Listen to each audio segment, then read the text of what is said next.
l'Antònia ha lluitat fins a l'últim moment i segur que avui tindria moltes coses a dir del llibre dels Baltimore. Doncs bé, comencem per parlar del llibre dels Baltimore. Comentar-vos en principi que, malgrat que sembli una novel·la totalment americana, en realitat l'autor, ja haveu vist, que és un autor de Ginebra, que el seu pare, de fet, és francès, la seva mare era de Ginebra i que ell s'ha educat entre Ginebra i entre França, no? És un autor que va tindre èxit de molt jovenet, va començar a escriure molt jove, als 25 anys ja va rebre els primers premis, i de fet el llibre que el va fer famós, La veritat del cas de Harry Queber, que va rebre el Premi Goncourt, el va escriure amb 25 anys, si no recordo malament, o sigui, de seguida va tenir molt d'èxit. I és d'aquests autors que té aquesta estructura que et porta al misteri de manera que et fa llegir ràpid, no? De que vols saber una història darrere l'altra, et porta més enllà, no? I la veritat és que tots els llibres que jo he llegit d'ell, excepte els que són més de nivell històric, que també en té, perquè, per exemple, hi ha un llibre sobre la Segona Guerra Mundial basat en la història familiar, una mica autobiogràfic. Els seus llibres tipus thriller tenen la mateixa estructura.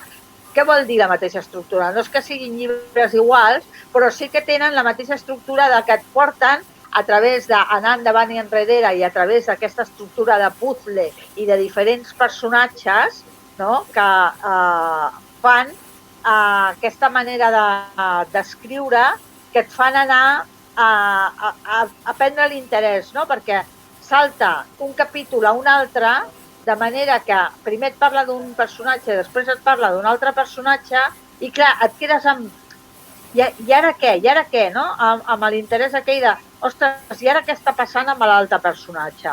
No? De manera que vols llegir el següent capítol perquè vols saber què li ha passat a aquell personatge que te l'ha deixat penjat, diguéssim, no? O que te l'ha deixat penjat en el temps, perquè ha passat del present al passat, o del passat al present, o perquè te l'ha deixat penjat perquè ara parla d'un altre personatge, ara parla del pare, de la mare, del tiet o del qui sigui.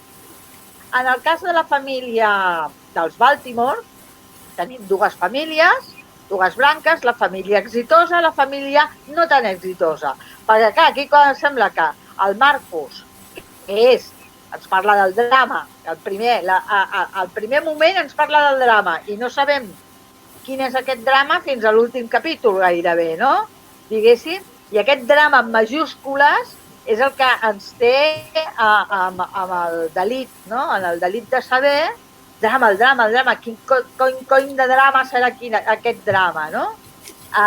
És el que ens porta la intriga de voler saber quin serà aquest drama. Llavors, estriant com si fos un trencaclosques peces a cada capítol d'aquest drama.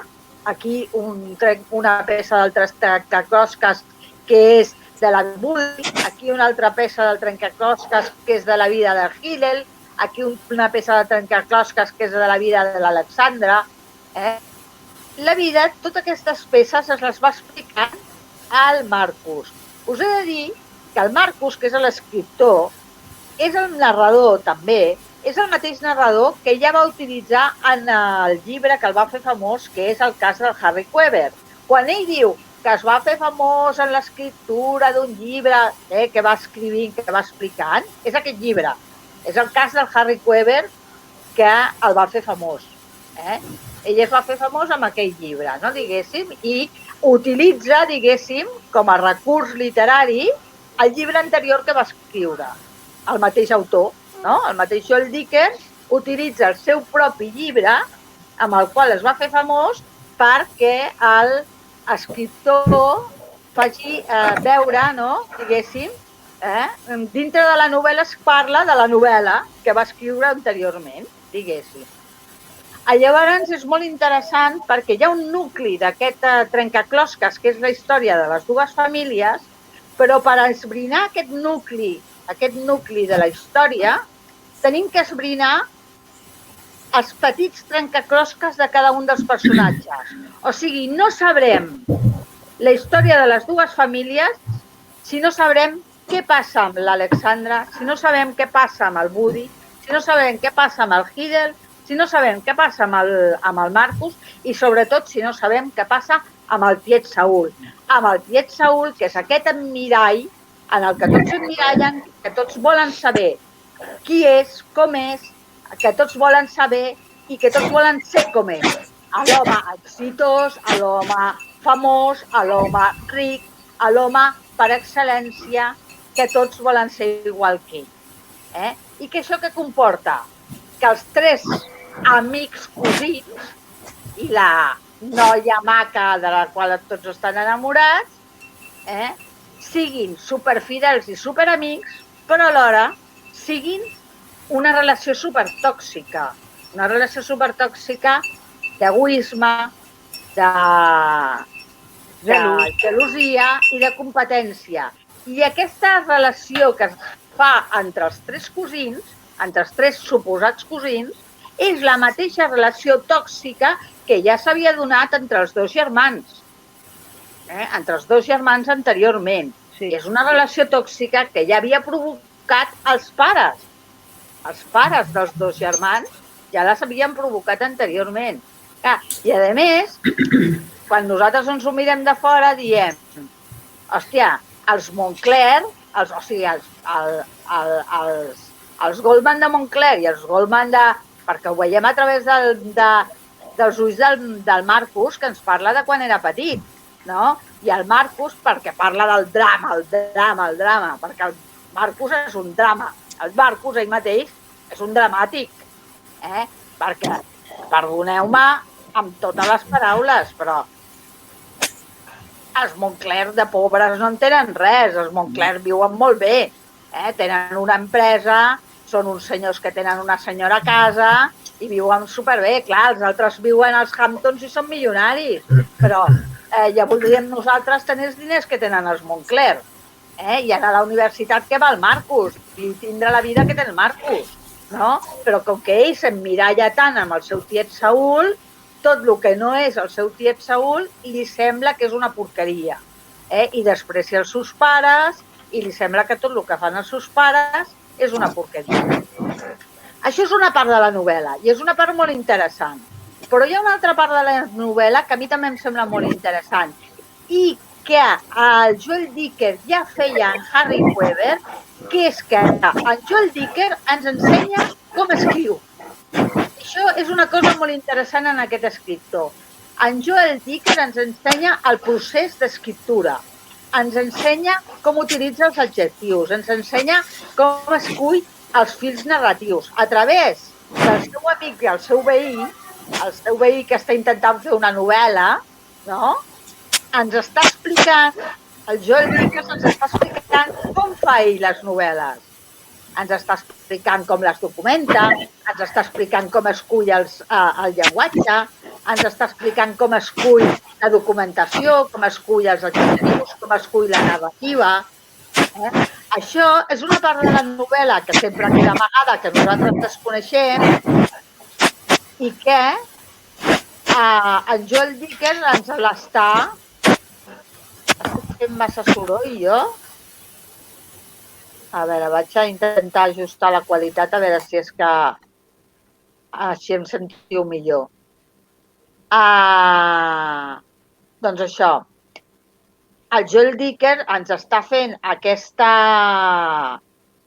segona part de la novel·la, que és ensenyar-nos el seu procés creatiu. I a mi això em sembla molt interessant, perquè no hi ha molts autors que s'atreveixin a explicar-nos i a fer-nos partíceps de com es fa una novel·la. I és una cosa que em sembla que és una part interessant d'aquest llibre. És un llibre que quan el vau veure vau dir, ostres, aquest totxo ens hem de llegir entre... Sí, te'n recordes que ho comentàvem 600 i pico pàgines al final, Però és un llibre que... Es llegeix res, rapidíssim. Rapidíssim. perquè té aquestes característiques, aquesta tècnica d'endavant enrere, que tu vols saber, necessites saber quin és aquest drama dels nassos, no? I llavors el llibre et porta endavant. De manera que al final no tens més remei que llegir. Per tant, jo trobo que en Joel Dicker no serà un premi Nobel, però és un escriptor solvent. Un escriptor solvent que agrada i que en general funciona. I si teniu oportunitat de llegir altres dels seus llibres, si aquest us ha agradat, us agradaran, perquè té un estil, us agradaran. La gent en general que conec que ha llegit algun dels seus llibres li han agradat els altres. És un autor que en general enxampa. O sigui que, a veure, què us ha semblat a vosaltres? Ja ho has dit tot, tu? No, home, no. No, jo, la veritat és que... Digues. No, Francesc, tu en saps més, digues. No, i ara. No, jo dic que és el mateix que dèieu, que a mi m'ha sigut molt fàcil de llegir aquest llibre i a més he trobat la típica novel·la que t'atrapa i a més amb tots els ingredients oportuns per fer-la atractiva. Jo el que m'ha sorprès és, diguéssim, aquest... Clar, situa l'acció en dues famílies acomodades nord-americanes. A mi m'ha semblat que eren pel lloc on viuen i tot plegat. I és com molt americà tot. És una cosa que jo pensava, això posat aquí, no ho vèiem. És una novel·la com molt d'allà. Només es parla de diners, de riqueses i després sí que és cert que té aquesta dualitat, no? La part de l'amistat, la fidelitat, l'estimació, la no sé què, com deia l'Alícia, però després descobreixes tot el contrari. És a dir, són dos pols totalment oposats. Per una banda això i per l'altra l'enveja, l'odi, la gelosia, etc. I això és el que també m'ha cridat molt l'atenció, aquesta dualitat de les... d'ells mateixos, del grup dels Baltimore, i després veure com al començament tot és la família dels Baltimore i després al final de tot es veu que la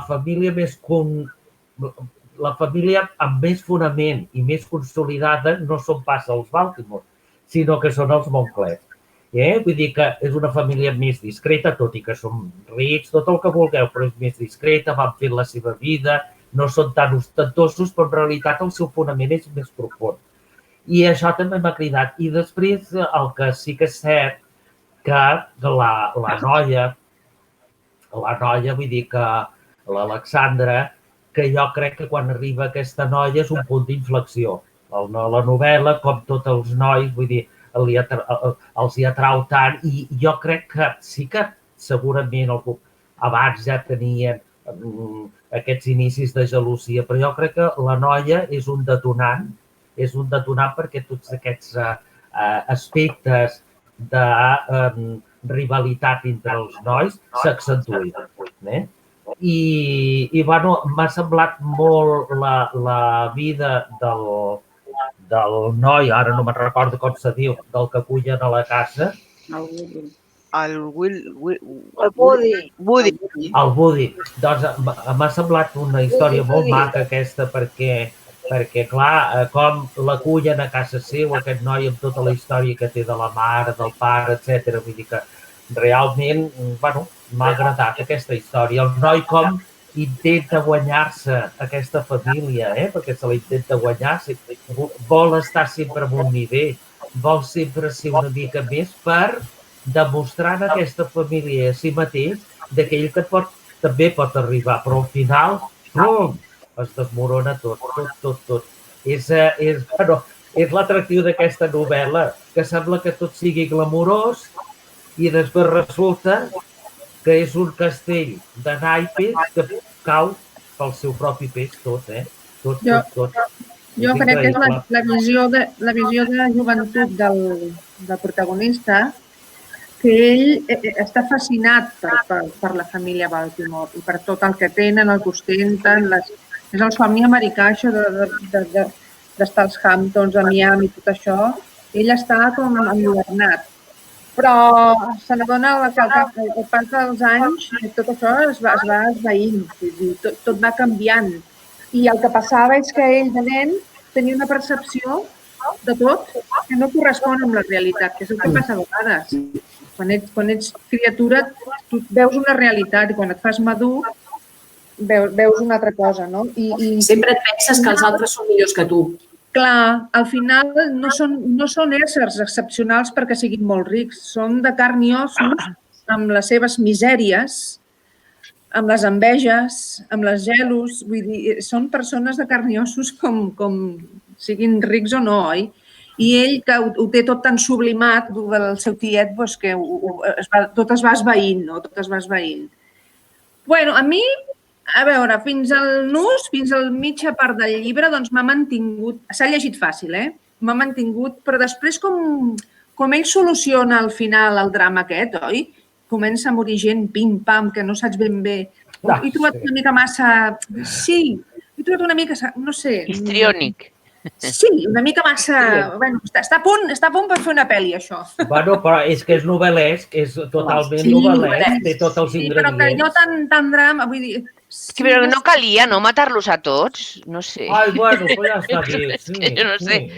És que és de sobte, comencen a fer coses que no tenen sentit. Estan assenyats tota la novel·la, tots tan assenyadets i tan ben posadets i de sobte comencen a fer tonteries i se'ls en va la vida darrere de les tonteries que fan. No sé, això és el que... Però precisament... Penses, igual no sabia com acabar-la ben bé, o ens volia atrapar d'aquella manera que ho ha fet tan espectacular que... Però és que no m'ha convençut. Jo crec que precisament és aquesta dicotomia, que la primera part, com dieu, és tot molt glamurós i la segona part és tot un desastre. Vull dir, que és aquesta comparativa, no? Sempre va comparar lo bo i lo dolent, lo bo i lo dolent. Però al tio Saúl, per exemple, se li en va el cap amb allò de l'estadi. O sigui, una persona tan assenyada que s'ha pogut invertir tan bé, que ha pres sempre la decisió correcta, que hi va i perd tot. Eulàlia, és l'orgull. L'orgull és el pecat més gran que tenim la gent. Sí, però no... Trobo que no se li esqueia aquest tipus de... Jo no trobo que li esqueia. De fer qualsevol cosa. Sí, però... A més, suposo que arriba a una edat ja, a un estat de madurez, que no sé, els homes igual els agafen un atac, els nois s'estan fent grans. No, a veure, el fuego de la cinquantena. Sí, no me interpreteu, no? Que els fills també fan grans. El pare de l'Alexandra té una enveja. És enveja, tot és enveja. Que no se l'aguanta.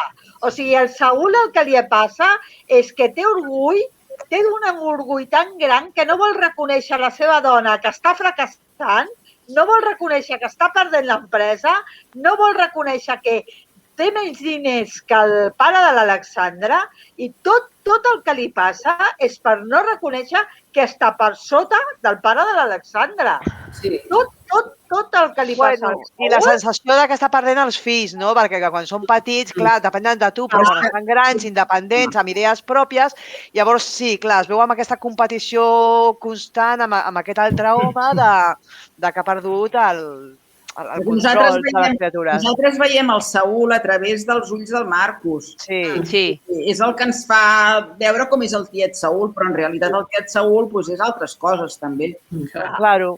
El Marcus ho veu quan és més gran, el que heu comentat molt bé. Vull dir, quan és petit, clar, els té tots i, vamos... A mi m'ha fet molta ràbia. Els té fascinats, oi? Els té fascinats. A mi m'ha fet molta ràbia és com si despreciés la seva família en els Moncler, com si els seus pares no fossin res. Sí, s'avergonyeix.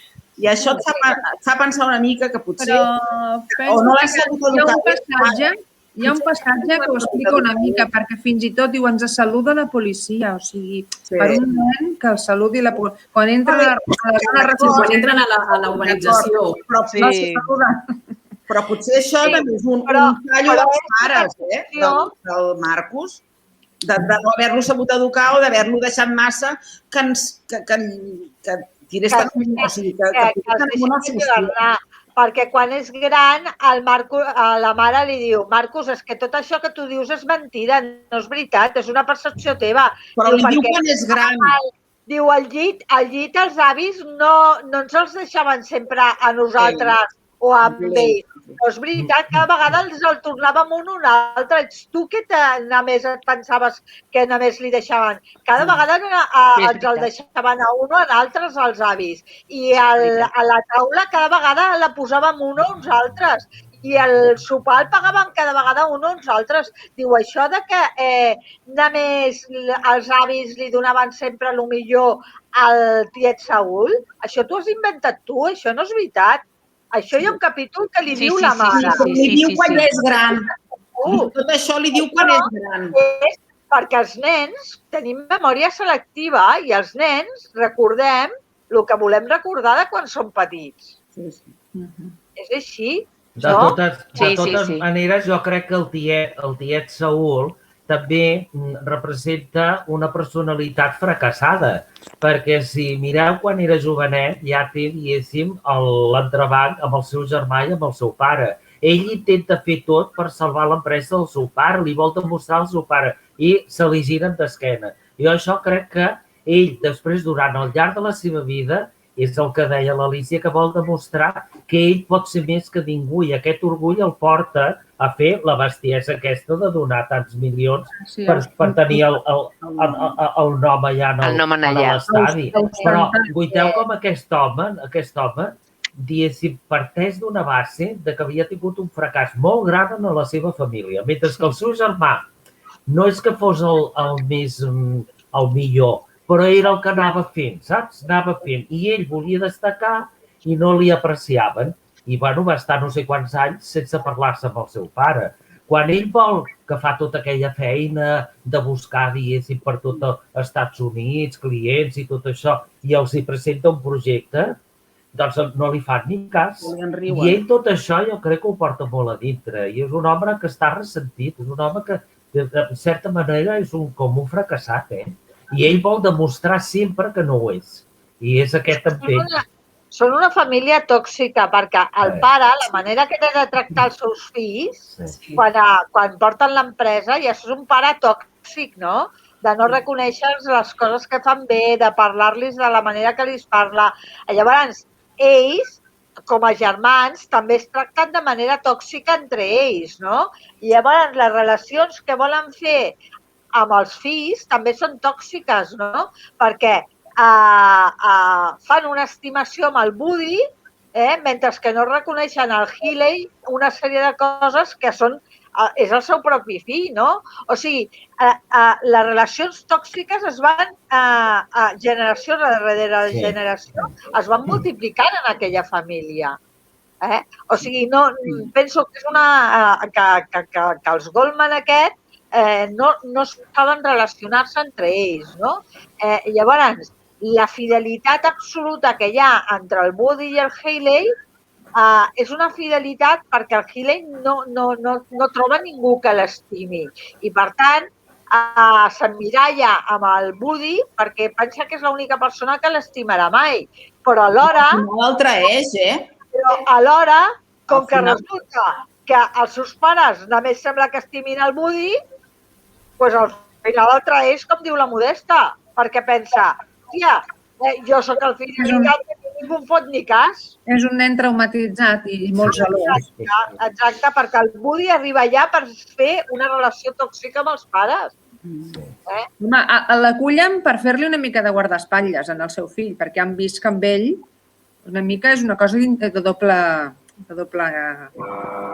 camí. És una relació paternalista, però al Healy, en lloc de fer-li un bé, li fan un mal. Bueno, no ho sé, jo crec que ho fan tot amb molt d'intenció de recollir aquest nen que ha acabat malament en els carrers. El Hillel estava completament sol, li fotien d'hòsties, a més és un tio molt intel·ligent i a sobre contestó, no?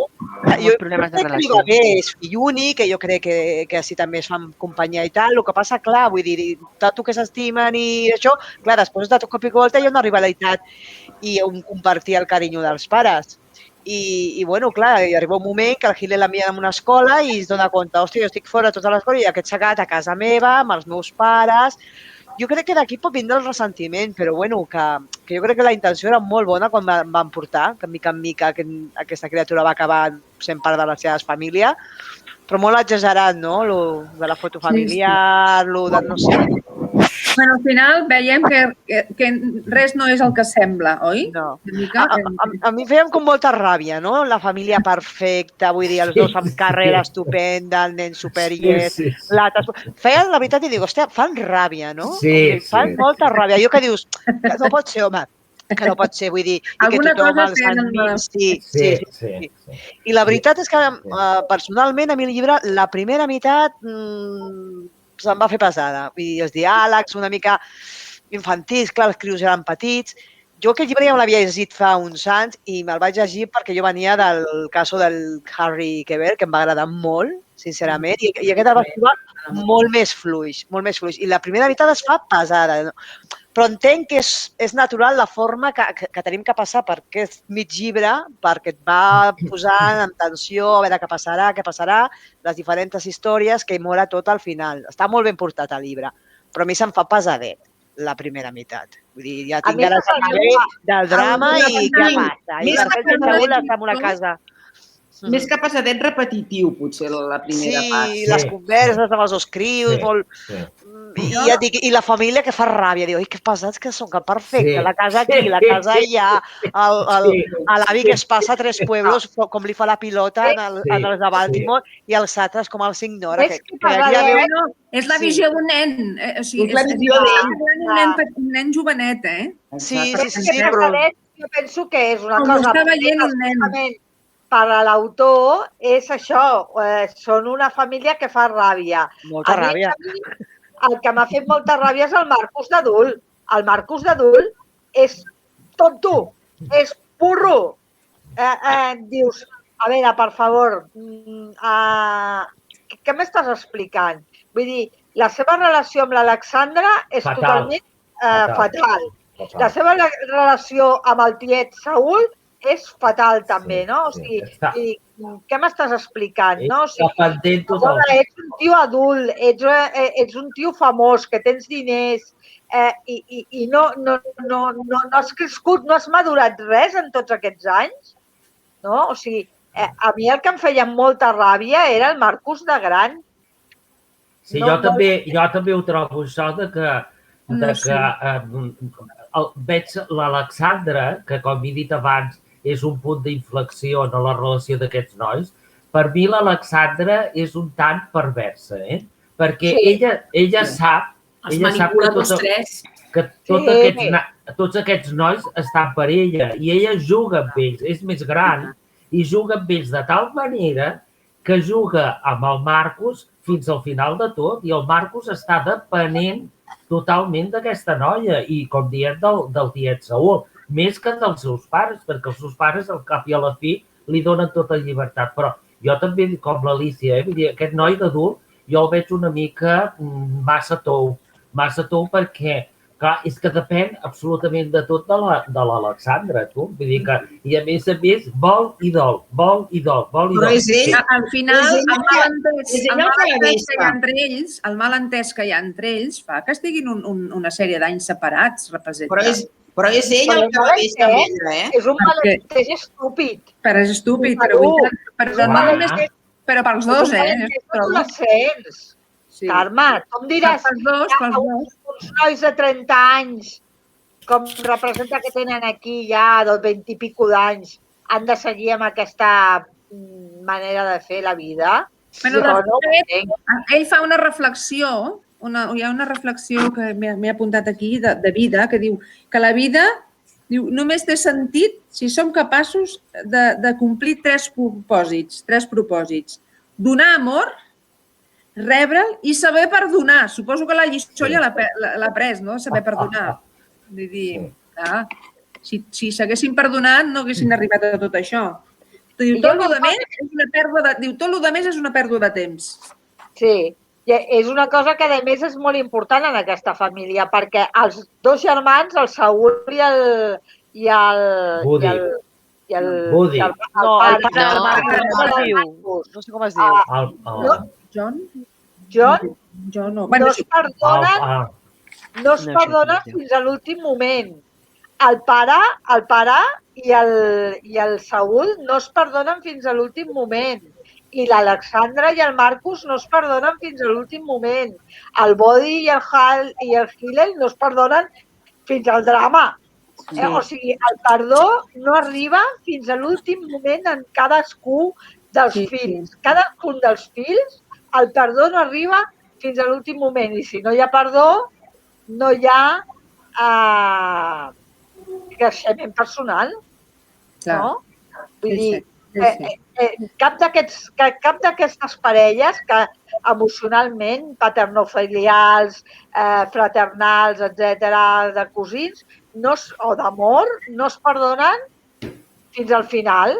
S'odien o es tiren encara les coses fins al final, fins a arribar fins a la traïció, per exemple, del Hillel, no? Que és una traïció enorme.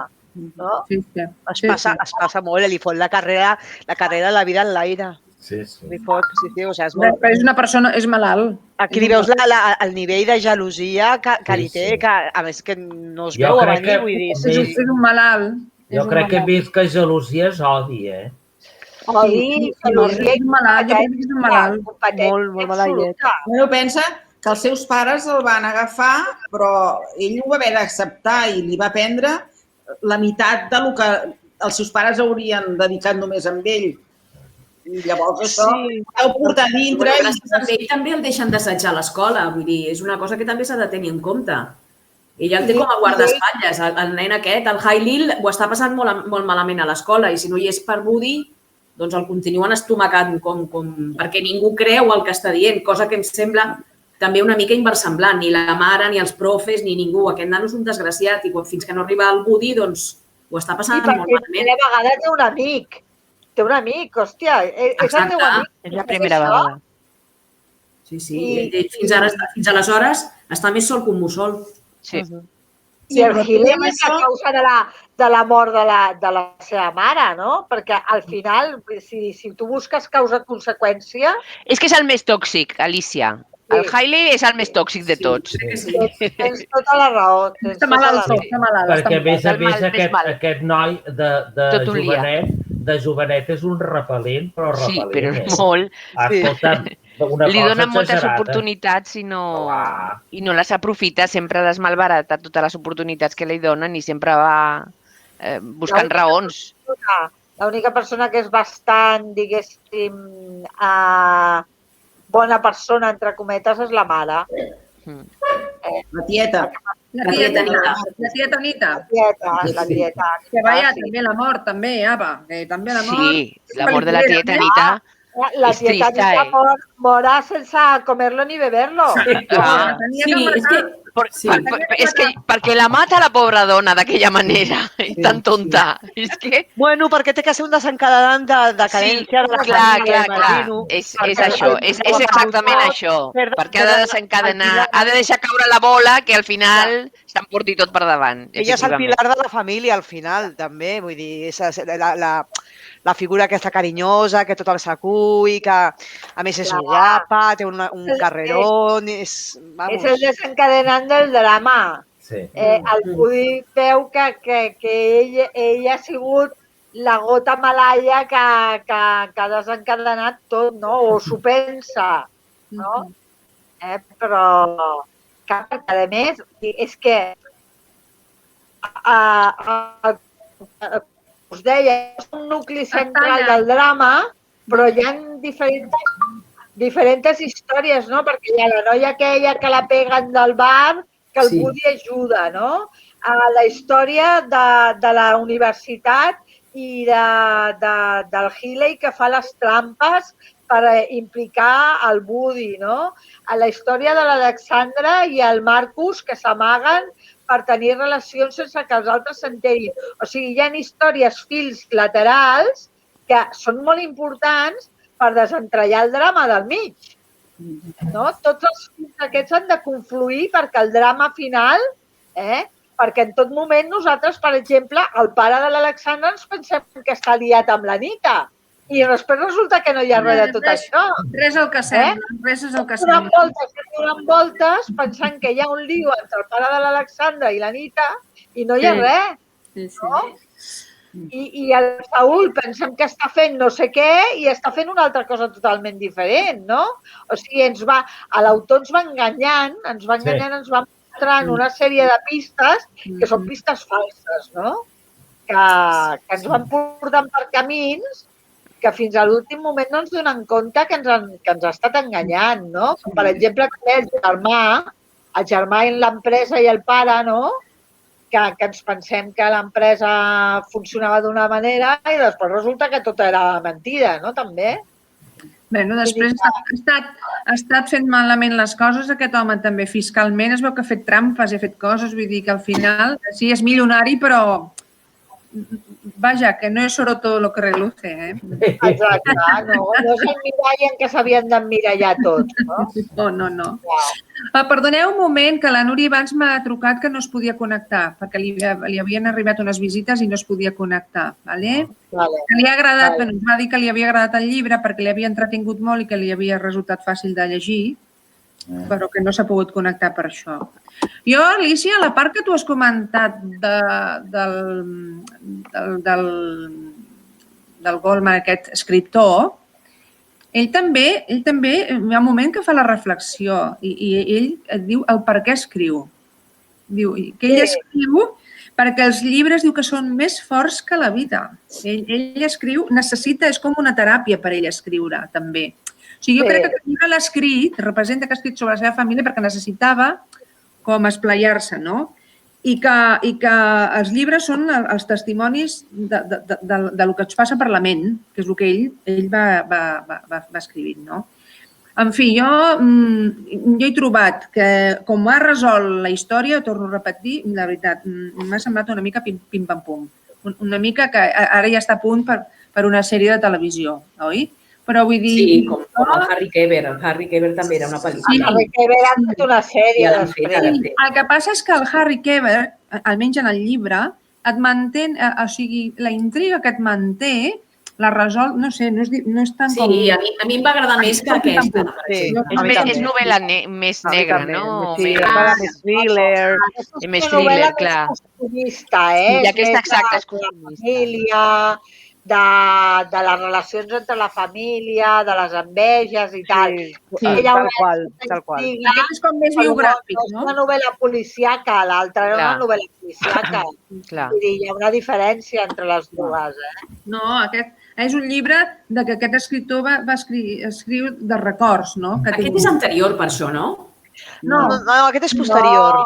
No. Aquest és posterior. Després, sí, el Baltimore va després del Harry Keber. Sí. I bueno, però mira, era fàcil de dir. En el moment present, quan ell diu que s'ha fet famós amb la seva primera novel·la i tal, es refereix a la del Harry Keber. Sí. Jo crec, Carme, que el que deies tens raó que aquest noi, el Marcus, doncs té necessitat, diguéssim, ell és escriptor, no? Però té necessitat d'escriure aquesta història perquè la porta molt endintre i aleshores està tan traumatitzat que jo crec que és l'única manera que té, en la novel·la, l'única manera que té, diguéssim, per poder-se deslliurar de tots aquests fantasmes de la seva infantesa i de la seva joventut. Com expiar l'impacte d'ell. El senyor aquell que viu allà a la colònia, que el va veure, aquell senyor gran, sempre li diu però escriu, no escriu. I ell diu, no, és que jo vaig escrivint primer de memòria, no? Vaig fent la pel·lícula i després ja m'hi posaré. Perquè ell la pel·lícula ja la té feta. I aleshores, esclar, ell el que vol és expressar tot el sentiment que té d'aquesta família, perquè sap que d'aquesta forma serà l'única que es podrà alliberar de tot això. Això no la novel·la, I jo crec que els hi fa una mica d'homenatge, perquè també quan va visitar, diu, cada vegada que vaig a Baltimore, ell va al cementiri, oi? I els hi va fer una visita. És una mica que els hi fa una mica d'homenatge, no? Tota aquesta família que ha mort tan dramàticament, els hi fa una mica com d'homenatge. Bueno, a veure, a mi m'ha distret molt. Trobo que ha estat és una escriptura molt àgil, molt fàcil de llegir. No costa. M'ha fet riure, algun tros m'ha fet riure, allò del gos, que el gos a casa i tot allò. Quina del gos? El gos. Quan segresta el gos, quan ell s'emporta el gos de la noia. Per poder-la veure, sí. Per poder-la veure. Trobo que és molt infantil. Però, bueno, hi ha moments que fa riure, no? Home, el gos és divertit, és divertit. Que al final el gos és que el vol amb ell. Al final no cal anar a segrestar perquè ja el vol amb ell, no? Bueno, de totes formes... Que és molt infantil, no? Que és un nano que representa que ha viscut amb l'Alexandra durant anys, que han estat junts, convivint i tal, i en canvi fa un paper super infantil, no? Per recuperar-la, recollir el gos i no sé què. I dius, a veure, noi, escolta, que tens 20 i pico 30 anys, no? Que, a veure, no sé... aquesta segona part m'ha semblat com molt... I després això, el per què estaven enfadats, no? El per què estaven enfadats, dius, el que deia la Carme, perdona, que quina tonteria per la que esteu enfadats, no? Vull dir, no sé, m'ha semblat que hi havia coses per les quals la trama coixejava una mica, no? Que dius... Una mica flux. Sí, com per exemple, el tiet podia ser molt orgullós quan era ric i jo no vull... Però quan era pobre i vivia allà baix en aquella casa, doncs escolta, si el nebot et regalava la cervesa o et convidava a dinar, doncs tampoc n'hi havia per tant, no? Vull dir, escolta, que estàs a les últimes, no sé, que ja em semblava com massa Richard el Ruiz. Sí, massa orgullós, sí. Que et convida el nebot a dinar, doncs escolta, et convida el nebot a dinar, que tampoc n'hi ha per tant, no? Sí. Molt d'això. El que també m'ha semblat és les relacions familiars molt tòxiques en tots els nivells, no? Perquè el Marcus diu diverses vegades, jo fins que no vaig ser adult no vaig saber que el meu pare era de tal manera o que la meva mare era de tal manera, no? O jo no vaig saber que la meva família havia tants relacions o tals altres, entre el meu tiet Saúl i el meu pare. No? Jo no sé com és la vostra família, però a casa meva, més o menys, jo sé les relacions entre els meus tiets, els meus pares, més o menys. No sabré fil per randa què feien el meu pare i els seus germans cada dia de la seva vida. Bueno, però dona la impressió de que uns estan a Baltimore i els altres a Montclair i que s'ajunten per acció de gràcies de tant en tant. Sí, no tenen una relació. És ell, és el nen que l'envien a Baltimore, però els pares... Ho han mantingut en secret. Tu no parles a la taula el dia de dinar, a l'hora de dinar. Ai, pues, escolta, jo estic fins als nassos del tiet Saúl perquè és un burro, perquè mira què m'ha fet. No ho parles mai, això, tu a casa teva amb el teu fill? Bueno, Jo no. A veure, no sabies de la teva família? Això passa, jo crec que quan som petits, jo m'ho he trobat a la meva família, quan som petits segons que no t'enteres. És quan ets més gran que potser comences a sentir coses o alguna tieta t'explica alguna cosa que ta mare no t'ha explicat. A mi això m'ha passat personalment. Suposo que de petit els trapets no... No te n'enteres. I el nen els tenia idealitzats, els altres. Encara que diguessin alguna cosa, eren els seus pares els que no eren bons. Els altres eren fantàstics i meravellosos. Per tant, les coses dolentes segur que no les escoltava. No sé, No? però jo quan veig que el fill va a aquell dinar, no? que l'obliguen a anar a sopar pizza amb ell i tal, i veig que el nano se'n vol anar i que idealitza tant el tiet Saúl i que se'n vol anar, jo sóc la mare i jo li explico al nano, no? Li explico, escolta, no idealitzis tant el tiet Saúl perquè el tiet Saúl és patapim, patapam, patapum i ha tractat el teu pare com una sola de sabata, no? Per això t'he dit jo al començament que trobo que els pares no el van educar adequadament en aquest nen. No li van fer veure la realitat de la família. Exacte. Que és això, vull dir, aquest nen sempre ha tingut idealitzat els altres perquè ningú li ha dit, mira, fins aquí, sí, però a partir d'aquí... Bueno, perquè han pensat que la felicitat pel seu fill era emmirallar-se amb aquesta família d'èxit, el somni americà. Però això és una falta molt greu dels seus pares. Això és una fal·làcia, però vull dir, a veure, aquesta relació que tenia, no tenien altra família, tenien aquest cosí, vull dir, a veure, ja els hi anava bé als pares d'anar enviant el seu fill allà. Una mica tranquils també, ja ho vist. Perquè podia anar a estiuejar als Hamptons, que això no pot anar a qualsevol, tu. Hòstia, jo vaig estar mirant per internet. L'única família que tenien també. No li pots donar en el teu fill. Eren els únics. Però no eren un desconeguts, eren l'única família que tenia. Anava a passar l'estiu amb la família. El Marcos és que és fill únic, representa, clar. Sí, però si tu no tens fill, no li pots donar el que tenen els altres. La mare se l'estima molt i llavors quan és gran se n'adona, diu, hasta em va posar una habitació, me la va fer expressament per mi perquè jo pogués escriure. Vull dir, llavors li reconeix tot l'amor que la seva mare li ha donat, però l'ha reconegut de gran. De gran. Quan era més jovenet, el que més il·lusió li feia és que el saludessin quan anaven a la residència. Quan ja és morta i diu m'hagués agradat tenir temps per viure-la amb la meva mare. Clar, quan se n'adona. Sí, a vegades ja no estàs a temps. Sí. Bueno, doncs molt bé. Bueno, doncs ja està. No, a mi m'ha agradat perquè trobo que aquest autor és molt jove i, escolta, amb l'èxit que té, doncs això rau precisament amb que això té tots els ingredients perquè atragui en el consumidor, en el lector, perquè si no, no tindria l'èxit que té. Jo vaig quedar al·lucinat que ha venut milions de llibres. Sí, dius, ostres. Bueno, els del Baltimore va ser un boom, És increïble. El del Keber. El Harry Keber va tindre el Premi Goncourt. El Premi Goncourt no es dona es dona després de que ja l'has venut. És un llibre, és un premi que es dona quan a un llibre que ja ha tingut el seu camí i que, per tant, ja ha tingut èxit. Vol dir que no és en plan Premi Planeta, que és perquè es vengui, sinó que és un coneixement que es dona a posteriori, no? O sigui que té un bon reconeixement aquest noi. Sí.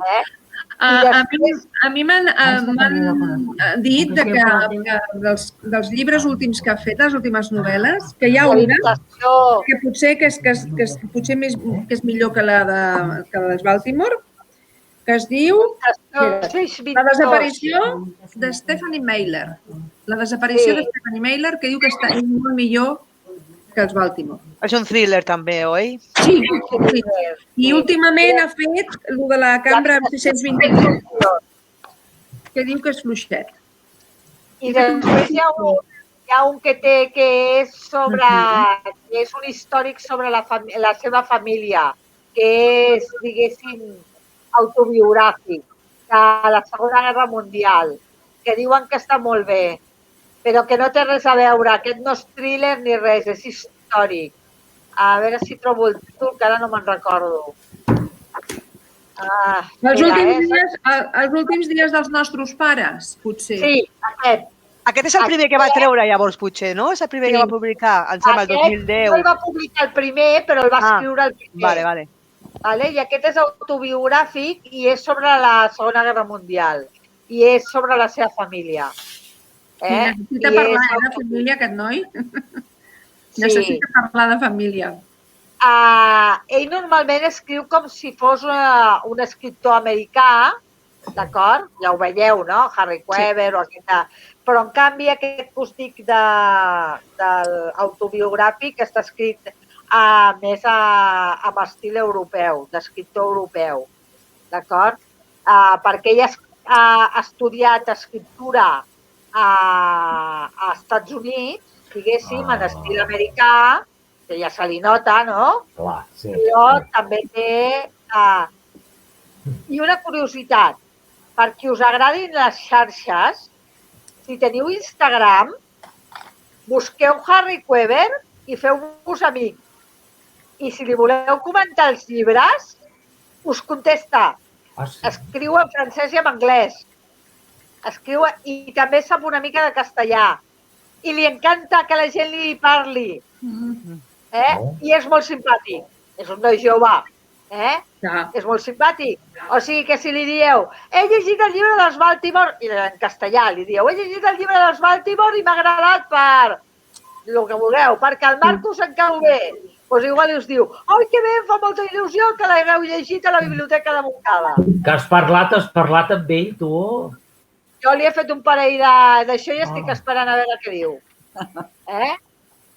Doncs escolta'm, li pots comentar, quan l'escriguis, que hem fet aquesta tertúlia del seu llibre i que va estar parlant tota aquesta història, li agradarà això. Doncs ja li posaré. És molt jove, Veig que és de l'any 95, és molt jove, És molt jove i té per anys. I és el que deia el Francesc, que amb el bé que ha escrit fins ara, té per anys i panys per escriure. Sí, sí. Perquè tal com escriu, jo penso que aquest és dels que tindrem llibres d'ell anys i panys. Sí, sí. Però bueno, si algú té curiositat i ganes de fer-li un missatge, que sapigueu que és d'aquests que no és divo, no se les dona, i que contesta la gent. Que la gent es sorprèn perquè de sobte, clar, potser com que li escriu tothom, doncs potser triga, no? Però un dia us respon i tindreu un missatge del Joel Dicker que us diu hola, que bé, quina il·lusió que us hagueu llegit el meu llibre. Fa gràcia, no? Fa gràcia que una escriptor d'aquesta categoria tingui la d'això d'agafar els missatges i contestar-los, no? Perdó, té 35 anys, té. És que és molt jove. Bueno, perquè jo pensava que havia nascut el 95 i ha nascut el 85, ara ho estic mirant. No, a veure, l'altra noia que vam llegir, la de... que tenia 30 anys, la del Jo ballo i la muntanya... Sí. És guapo, Sí, sí, és que a més és guapot, sí, és guapot. Té uns ulls verds preciosos. La Irene Solà quants anys té? A veure, espera. Sí, quasi 37 o 5. Era del 90 i alguna cosa també, no? La Irene Solà, ara... No, la Irene Solà és del 90. Del 90 i alguna cosa. Doncs imagineu-vos... 30. Imagineu-vos que la Irene Solà ara han fet un concert inspirat en el llibre i a més s'està preparant a la Biblioteca de Catalunya un muntatge teatral del seu llibre. Però és que aquest dia en el Palau de la Música es va estrenar el concert inspirat, vull dir que, escolta'm, fantàstic, Sí. En el capítol de les trompetes de la mort. Sí. Sí. Mira, tinc aquí l'enllaç. Ara, o després us l'envio al correu, però us el poso ara aquí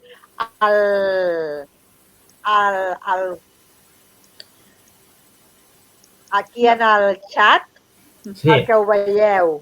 Vale. Jo no...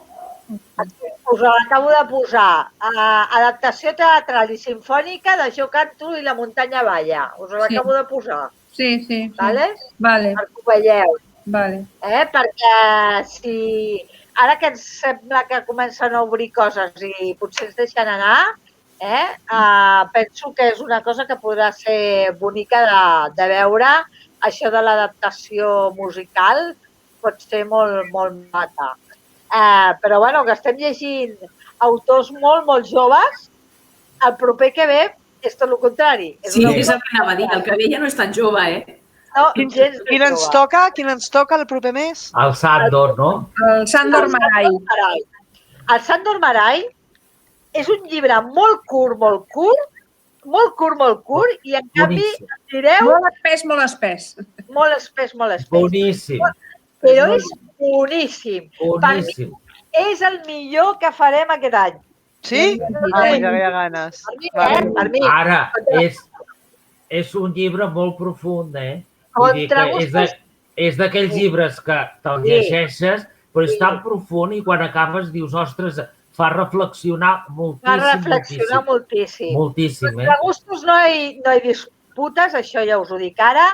És un llibre que té màximes d'aquelles de la vida, de l'amor, de l'amistat, de la fidelitat, que si teniu l'oportunitat perquè us ve de gust quan l'acabeu i us agrada, és d'aquells llibres per comprar-lo i guardar-lo a casa i de tant en tant dir, ara me'n llegeixo un tros, perquè de veritat que és un llibre magnífic.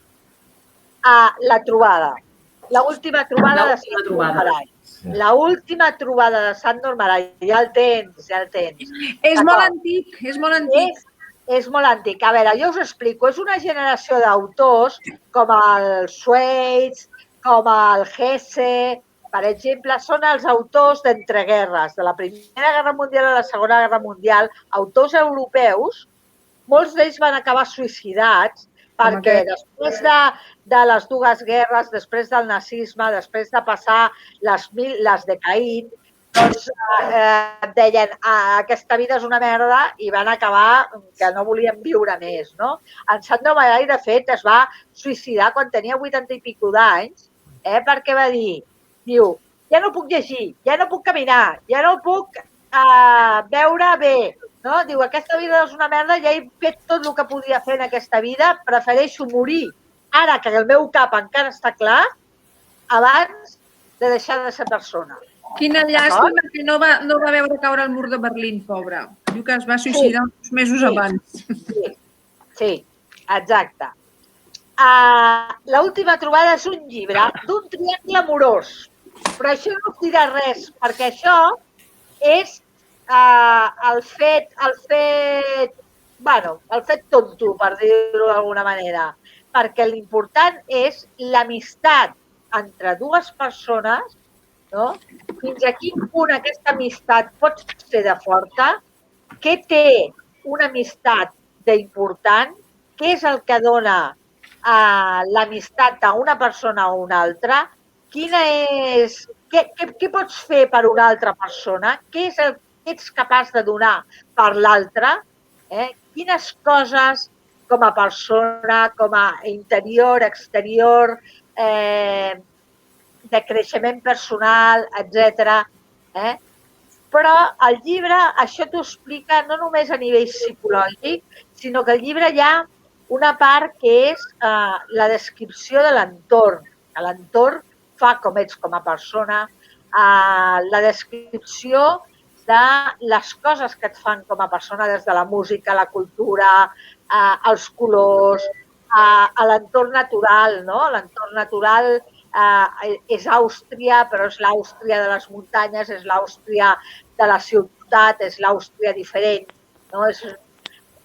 És un llibre molt especial. I penseu que és molt curt, que només parla una persona gairebé, perquè hi ha dos interlocutors, hi ha tres personatges. Tres personatges que són els tres interessats. Un està mort, que és la dona, perquè ja passen molts anys, això passa 40 anys dels fets, i són els dos homes que es troben als 40 anys. Hi ha un altre personatge, Bueno, ja la criada... No feu un spoiler, aquí? Ja ens han dit que la dona s'ha mort. Estan fent spoilers! Això que t'explico apareix a la primera pàgina. Ah, vale. Vinga. Bueno. Pues ja no m'expliqui la segona. T'explico, apareix a la primera pàgina. I a partir d'aquí es troben per sopar, fan el sopar i tenen que trobar l'intríngulis de per què aquesta amistat s'ha trencat entre els dos en aquest sopar. I un parla i l'altre escolta, i l'altre fa silencis. I els silencis, quan un li diu patapam, patapam, patapam, patapam, i l'altre calla, els silencis són tan importants en aquesta història com a l'altre quan diu patapam, patapam, patapam. Vosaltres ho sabeu, no? Que a vegades quan us discutiu amb algú, el que parla, pot parlar molt, però el que calla coses que poden ser tan importants com el que parla, no? Doncs aquí els silencis són tan importants com el monòleg del que parla. D'acord? Són 24 hores d'un monòleg, gairebé un monòleg, perquè hi ha alguns moments que parla, com diu la senyora, la criada, en què parla algú més. Sabem coses de la dona a través dels pensaments de l'altre, no sé què, no sé quantos, però bàsicament una persona parla, ens diu el que creu. I coneixem, a més de la història d'aquestes tres persones, coneixem l'Europa d'aquell temps. Coneixem com es va formar l'Europa de la Primera Guerra Mundial, de la Segona Guerra Mundial, de com vam anar a parar on som